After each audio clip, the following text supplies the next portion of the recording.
Hello guys, मेरा नाम है अब्दुल रहमान और आप देख रहे हैं तूफानी फैक्ट्स। आज की इस वीडियो में हम जानने वाले हैं दुबई के 3 ऐसी चीज़ों के बारे में जिसके बारे में शायद ही आपको पता हो, और लास्ट वाले के बारे में जानकर आपके तो होश ही उड़ जाएंगे। तो बने रहिए वीडियो में हमारे साथ अंत तक। वीडियो स्टार्ट करने से पहले अगर आपने अभी तक हमारे चैनल को सब्सक्राइब नहीं किया तो जल्दी से जाकर सब्सक्राइब कर दें और बेल आइकन को भी दबा दें। तो चलिए शुरू करते हैं। दुबई के बारे में तो आपने बहुत कुछ सुना होगा, बट जो 3 चीज़ें मैं आपको दुबई के बारे में बताने वाला हूँ, मुझे नहीं लगता है कि आपने कभी भी इसके बारे देखा या सुना होगा। ये जो बातें मैं आपको बताऊंगा ये कोई सुनी सुनाई बात नहीं है, बल्कि मेरा पर्सनल एक्सपीरियंस है जो मैंने दुबई में देखी है। पहले नंबर पे जो चीज़ आती है वो है हॉर्न। जी हाँ दोस्तों, आपने सही सुना, हॉर्न। अगर मैं इंडिया की बात करूँ तो अगर आप कभी भी घूमने निकलोगे तो जो चीज़ आपको सबसे ज़्यादा परेशान और इरिटेट करेगी वो है ट्रैफिक जैम और गाड़ियों की हॉर्न।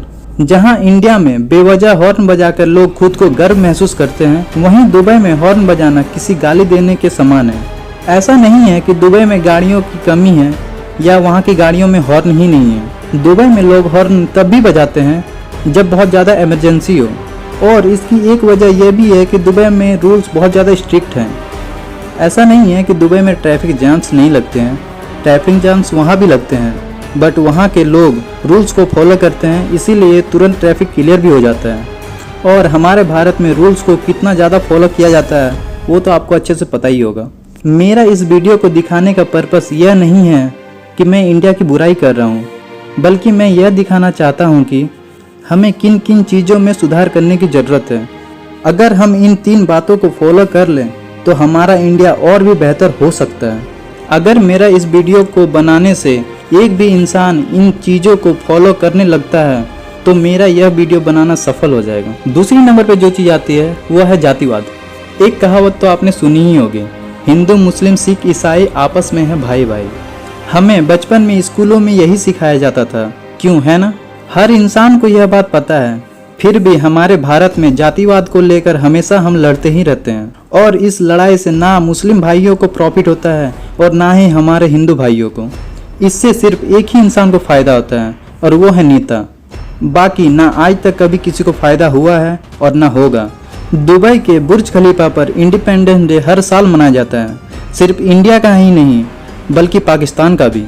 दुबई की यह बात भी बहुत अच्छी है, वहाँ हिंदू मुस्लिम तो छोड़ दीजिए, एक दूसरे देश के लोग भी मिलकर रहते हैं। मैंने दुबई में यह भी देखा है कि एक ही रूम में इंडियन भी है और पाकिस्तानी भी, वह भी किसी दुश्मन की तरह नहीं बल्कि एक भाई की तरह रहते हैं। और यह सिर्फ मैं लड़कों की नहीं लड़कियों की भी बात कर रहा हूँ, लड़कियाँ भी यहाँ पर एक साथ मिलकर ही रहती हैं। दुबई में आपको सबसे ज़्यादा इंडियन, पाकिस्तानी, बांग्लादेशी और फिलीपींस रहते हैं, और सभी एक दूसरे से मिलकर रहते हैं। और मुझे सबसे ज़्यादा हैरानी तब हुई जब मैंने दिवाली के दिन दुबई में लोगों को देखा। लिटरली दोस्तों, इतनी भीड़ तो मैंने अपने लाइफ में इंडिया में भी दिवाली पर नहीं देखी।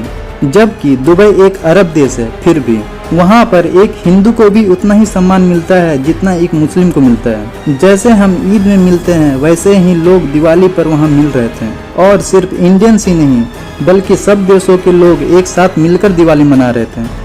अगर इतनी भीड़ हमारे भारत में होती तो दंगा होना तय था। जैसे कि रामनवमी में मुस्लिम और मुहर्रम में हिंदू दंगे करने के लिए तैयार रहते हैं। मैं हर किसी की बात नहीं कर रहा हूँ, बट कुछ लोग ऐसे होते हैं जो माहौल को खराब करने में हमेशा तैयार रहते हैं। हो सकता है आप लोगों को बुरा लग रहा हो, पर यह सच है, क्योंकि हम एक देश में एक ही मिट्टी में पैदा होने के बावजूद भी एक दूसरे को देखना तक नहीं चाहते हैं। हमारा भारत महान इसीलिए कहा जाता था क्योंकि हम शुरू में ऐसे नहीं थे। क्योंकि जब हम अंग्रेजों को भगा रहे थे तो हम हिंदू या मुस्लिम बनकर नहीं बल्कि एक भारतीय बनकर लड़ रहे थे। हमारे देश को आज़ाद करने में एक मुस्लिम का जितना हाथ है उतना ही एक हिंदू और एक सिख ईसाई का भी है। बट आज की डेट में जिन्होंने एक मच्छर भी नहीं मारा है वो मीडिया पर हमें बताते हैं कि किस मुस्लिम और किस हिंदू ने देश को आज़ाद किया है, जो आज़ादी के समय तक पैदा भी नहीं हुए थे। यह बात सुनकर आपको मेरे ऊपर गुस्सा तो बहुत आ रहा होगा। अगर मेरी बातें गलत है तो आप वीडियो को यहीं छोड़कर जा सकते हो, और अगर आप मेरी बात से सहमत है तो वीडियो को लाइक कर दीजिए। दुबई की तीसरी और सबसे अच्छी बात मुझे जो लगी वह है महिलाओं की सेफ्टी। अगर मैं हमारे भारत की बात करूँ तो हर इंसान को पता है कि हमारे भारत में महिलाएं कितनी सुरक्षित हैं। हमारी महिलाएं अगर कुछ बड़े शहरों को छोड़ दे तो कोई भी ऐसा व्यक्ति नहीं होगा कि जिसके घर की माँ और बेटी बाहर हो और उसको उनकी फिक्र ना हो। अभी तो हालात इतने बदतर हो चुके हैं कि महिलाएं दिन में भी सेफ नहीं हैं। अगर आप न्यूज़ देखते होंगे तो आए दिन आपको महिलाओं के मर्डर, किडनैप, रेप जैसे मामले सामने आते रहते हैं। बट यही अगर मैं दुबई की बात करूँ तो दुबई में महिलाओं की सेफ्टी के लिए रूल्स बहुत स्ट्रिक्ट हैं। दुबई में महिलाएं इतनी सेफ हैं कि दुबई में रात के 1-2 बजे हो या रात के 3, महिलाएं वहां खुद को बिल्कुल सेफ महसूस करती हैं और खुलेआम घूम सकती हैं बिना किसी डर और खौफ के। दुबई में ना ही मर्डर और ना ही किडनैप, तो रेप का तो सवाल ही पैदा नहीं होता है। ऐसा नहीं है कि दुबई में क्राइम बिल्कुल नहीं है, वहाँ भी होते हैं, बट आपको बहुत रेयर सुनने या देखने को मिलेगा। आपको रात में महिलाएं अकेले वहाँ पर घूमने को देखने को मिल जाएंगी। हमारे भारत में रूल्स तो बहुत सारे हैं बट फॉलो कोई नहीं करता है।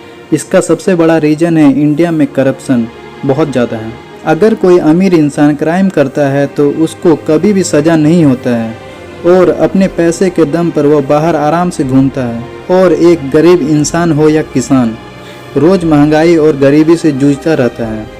हमारे देश में कहा जाता है कि 60% युवा हैं और भारत में क्राइम ज़्यादा होने का एक रीज़न शायद ये भी है। रोजगार ना होने की वजह से सारे युवा गलत चीज़ों की ओर आकर्षित हो रहे हैं।